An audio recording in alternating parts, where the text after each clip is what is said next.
ప్రతి దినము మనకు ఎదురవుతున్న ప్రతి సవాళ్లను దైవజ్ఞానంతో ఎదుర్కొంటూ ముందుకు వెళ్ళాలి అంటే ఖచ్చితంగా మనకు దేవుని కృపావార్త కావాలి. దేవుడు అనుగ్రహించిన అనేక కృపావార్తలు కలిగిన ఈ పరిశుద్ధ గ్రంథంలో నుండి ప్రభు నేడు మనకిచ్చిన వాగ్దానాన్ని ధ్యానం చేసుకుందాం. నేటి వాగ్దానము ద్వితీయోపదేశకాండం 28:14 వచనం. You will always be at the top, never at the bottom. నీవు పైవాడుగా నుండువు గాని క్రిందవాడుగా నుండవు. ప్రభు తన ప్రజలను ఎంత ప్రేమిస్తున్నాడో ఆలోచన చేయండి. ఆయన ఎందుకు భయభక్తి కలిగిన ప్రతి ఒక్కరిని కూడా ఎక్కడ ఉంచాలని ఆశిస్తున్నాడు? కిందవారుగానా పైవారుగానా? ఇది ఎలాంటిదంటే ప్రభు అన్నాడు, నేను ఈ లోకానికి వెలుగై ఉన్నానని. ఇంట్లో దీపాన్ని కానీ లైట్ని కానీ ఎక్కడ పెడతారు చెప్పండి? కింద పెడతారా పైన పెడతారా? పైన. వాటి మీద పెడితే ఇల్లంతటికి వెలుగునిస్తాయి. అదే దీపాన్ని కొంచెం కింద మంచం కింద లేదా కింద పెట్టామనుకోండి, అది వెలుగుతున్నా ఎవరికి ఉపయోగం ఉండదు.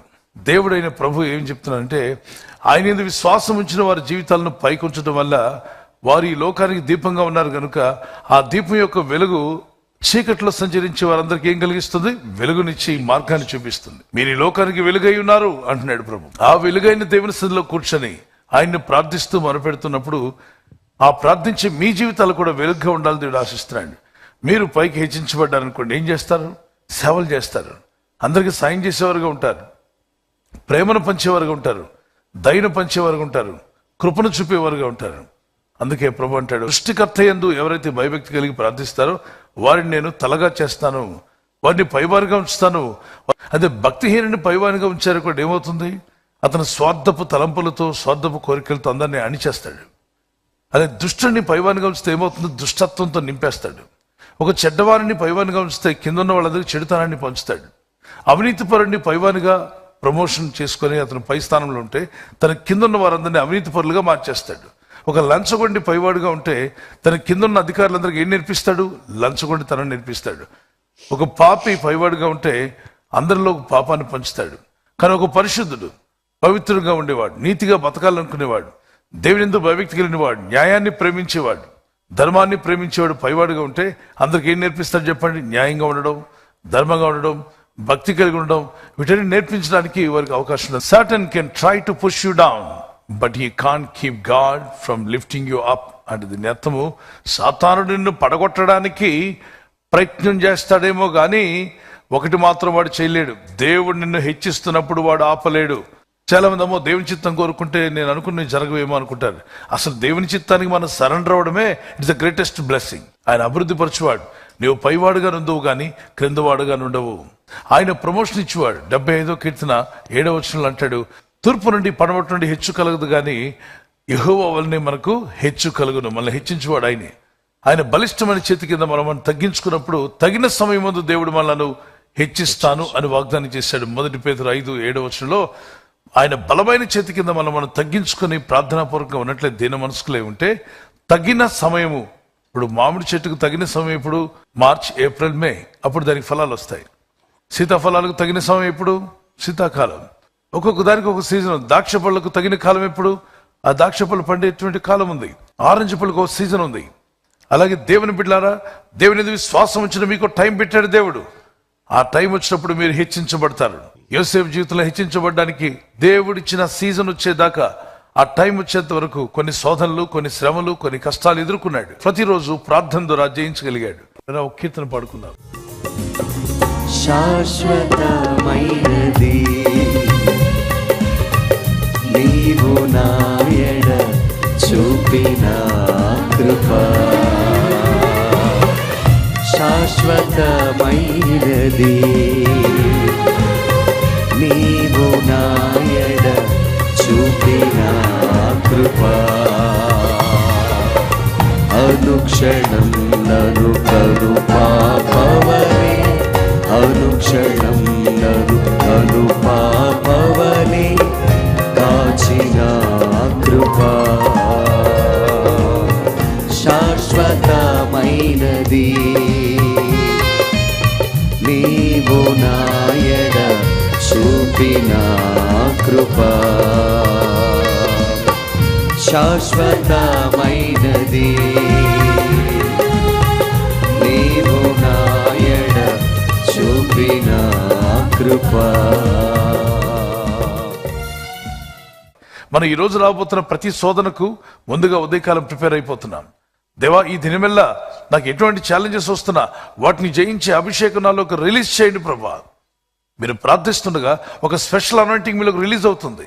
ఒక విజ్డమ్ ఈరోజు మీ మీదకి సాతానుడు కానీ, లోకం కానీ, మనుషులు కానీ, పరిస్థితులు కానీ ఎన్ని విధాలుగా శోధనలు ప్రయత్నం చేస్తున్నాయో వాటన్నిటి నుండి మీరు బయటపడలాగున పరిశుద్ధాత్ముడు ఉదయకాలం మిమ్మల్ని ప్రిపేర్ చేస్తున్నాడు. ఏదో వాగ్దానం ఒకటి వినేసి పడుకోవడం కాదు, కానీ ప్రార్థన చేయమన్నాడు. ప్రార్థిస్తున్నారు మీరంతా. ఒక గడియ ఉదయమో, ఒక గడియ రాత్రి, సాయంకాలము తప్పక ప్రార్థించడానికి నిర్ణయం తీసుకున్న మీరు ప్రార్థనలు మానొద్దు, వాక్యాన్ని విడవద్దు. సో దేవుడు మనల్ని హెచ్చించాలి అని అంటే, పైవాడిగా చేయాలంటే ఏం చేయాలో, మొదటిగా ఈ నా మాటలు విని వాటి ప్రకారం జీవించిన వాడు వర్ధిల్లుతాడు. మీరు ఆయన వాక్యాన్ని శ్రద్ధగా వినాలి. ఆ వాక్యానికి లోబడినప్పుడు దేవుడు మిమ్మల్ని పైవానిగా చేస్తున్నాడు. ఆయన వాక్యమును శ్రద్ధగా వింటున్నావా? వినండి. ఒకవేళ వినకపోతే రేపటి నుండి, ఈ రోజు నుండి ఒక తీర్మానం చేసుకోండి. ఈ మాటలు విన్నాక నేను రోజు వాక్యం వింటాను. 1 గంట అయినా ఉదయకాలం లేచి ప్రార్థన చేస్తాను, 5 to 6. మరి ప్రార్థన చేయడానికి లేవండి, అందరూ కూడా అలారం పెట్టుకోండి. 1 గంట సేపు దేవుని సన్నిధిలో కనిపెట్టండి. శోధనలో ప్రవేశించకుండా నిమిత్తం మీరు మెలకుగా ఉండి ప్రార్థన చేయమన్నాడు.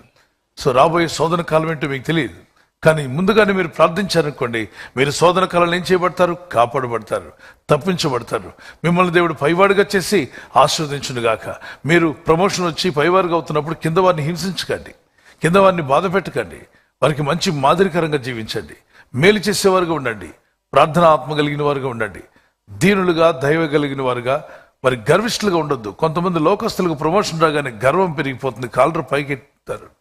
దేవుని పిల్లలు కానీ, దేవుని సేవకులు కానీ, లేదంటే విశ్వాసులు కానీ పైకి వస్తున్నప్పుడు మన కాలర్ పైకెత్తేవారుగా, మన కొమ్ము మనకు మనమే పైకెత్తుకొని తయారు చేసుకుని ప్లాస్టిక్ కొమ్ము నెత్తిమే పెట్టుకోకూడదు. దేవుడు మనల్ని హెచ్చిస్తుంటే ఎంత తగ్గించుకుంటే అంత మంచిది. దేవుడు మిమ్మల్ని దీవించుగాక. మీ కుటుంబాల్లో ఇంకా ఇంకా దేవుని యొక్క దీవెన, ఆశీర్వాదాలు అధికమవును గాక. ఈ దేవుడు, ఈ వాగ్దానం ఇచ్చిన దేవుడు మిమ్మల్ని పైవానిగా చేయునుగాక. అది మీ డ్యూటీలో కావచ్చు, మీ ఉద్యోగంలో కావచ్చు, వ్యాపారంలో కావచ్చు, మీరు ఎక్కడున్నా promotion comes from the lord almighty. ఆ హెచ్చు యెహోవా వల్లనే కలుగును. ప్రార్థన చేసుకుందాం. దేవా, నీ ప్రజలుగా ఉన్న మా జీవితాలను పైవానిగా చేస్తాన్నావు తండ్రి, సహాయం దయచేయమని ప్రార్థించండి. నీ నామములో ప్రార్థిస్తున్నాం. ఆ జీవితాల్లో ప్రభా మేము అతిశయించి పాడైపోకుండా మమ్మల్ని మేము తగ్గించుకొని హెచ్చించబట్టుకు సహాయం దయచేయండి. నేను మమ్మల్ని పైవానిగా చేస్తాన్నావు, క్రిందవానిగా ఉంచనన్నావు తండ్రి. ఆ పైవానిగా అయ్యే కృపను మీరే ఇస్తారు. మాపై కనికరించండి, మా కుటుంబాలను దీవించండి. ప్రపంచవ్యాప్తంగా 1 గంట ప్రతి ఉదయం, ప్రతి సాయంకాలం ప్రార్థనలో కనిపెట్టాలని నిర్ణయం తీసుకున్న ప్రతి ఒక్కరిని దర్శించుము నాయన. ఈ రోజు సాతాడు వేసిన ప్రతి కల్పన, ప్రతి ఆలోచన కొట్టివేయబడాలి. దేవుని పిల్లలకు మేలు కలిగే విధంగా మీ ఆలోచనలు నెరవేర్చండి, మీ చిత్తం నెరవేర్చండి ప్రభా. మీ చిత్తం ఎప్పుడు మమ్మల్ని పైవానిగా చేస్తుంది. మీరు మమ్మల్ని హెచ్చిస్తున్నప్పుడు మేము గర్వించకుండా, అతిశయించకుండా, దీనులుగా ఉండి ప్రార్థించడానికి సహాయం దయచేయండి. మరి ఎక్కువ మందికి సేవ చేసే కృపను మాకు దయచేయండి. నీ చిత్తం జరిగించి మీ నామాన్ని గనపరుచుకోరండి. ఈ రోజు నీ ప్రజలు చేస్తున్న ప్రయత్నాలు ఫలింపచేయండి. ఈ రోజు ప్రార్థించి ప్రయత్నించబోతున్న శంకుస్థాపన అయిన, గృహప్రవేశమైన, ఒక బిజినెస్ ప్రారంభిస్తున్నా, ఉద్యోగ ప్రారంభానికి వెళ్తున్నా, ఒక మంచి కార్యక్రమాన్ని ప్రారంభిస్తుండగా, నేను వారి బిడ్డల వివాహం కొరకు ప్రయత్నాలు చేస్తుండగా, వారు చేస్తున్న ప్రయత్నాలు ఫలించలాగున మీ దూతలకు ఆజ్ఞాపించండి. ఈ ప్రజలు రాకపోకల్లో నీ కాపుదల దయచేయమని ఆయన. ఎలాంటి ప్రమాదాలు జరగకుండా కాపాడే దూతలన్నీ ప్రజలకు తోడుగా పంపండి.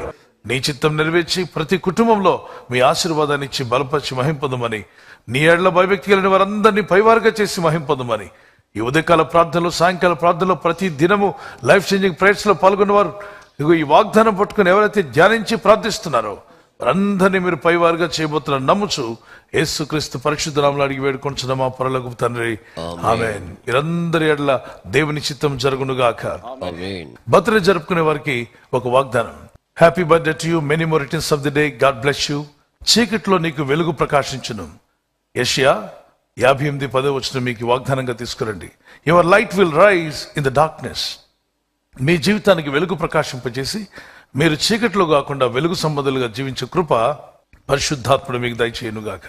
ఆమేన్. Happy birthday to you, many more returns of the day, God bless you. Happy anniversary, many more returns of the day, God bless you. మిమ్మల్ని దీవించుగాక. పెళ్లి రోజు జరుపుకునే వారికి, యానివర్సరీ జరుపుకునే వారికి దేవుని వాక్య వాగ్దానము యెషయా 26:12. నీవు మా పక్షమున నుండి మా పనులన్నిటినీ సఫలపరచుదు. ఆయన మీ పక్షంగా ఉండి మీ పనులను సఫలపరచునుగాక. ఆమేన్. ఆదర్శ దంపతులుగా మీరుందురుగాక. ప్రార్థించే భార్యగా, ప్రార్థించే భర్తగా, ప్రేమించే భర్తగా, లోబడే భార్యగా మీ కుటుంబం ఆ విధంగా వర్ధిల్లునుగాక. God bless you. ఈ వాగ్దానాన్ని అందరికీ షేర్ చేయండి.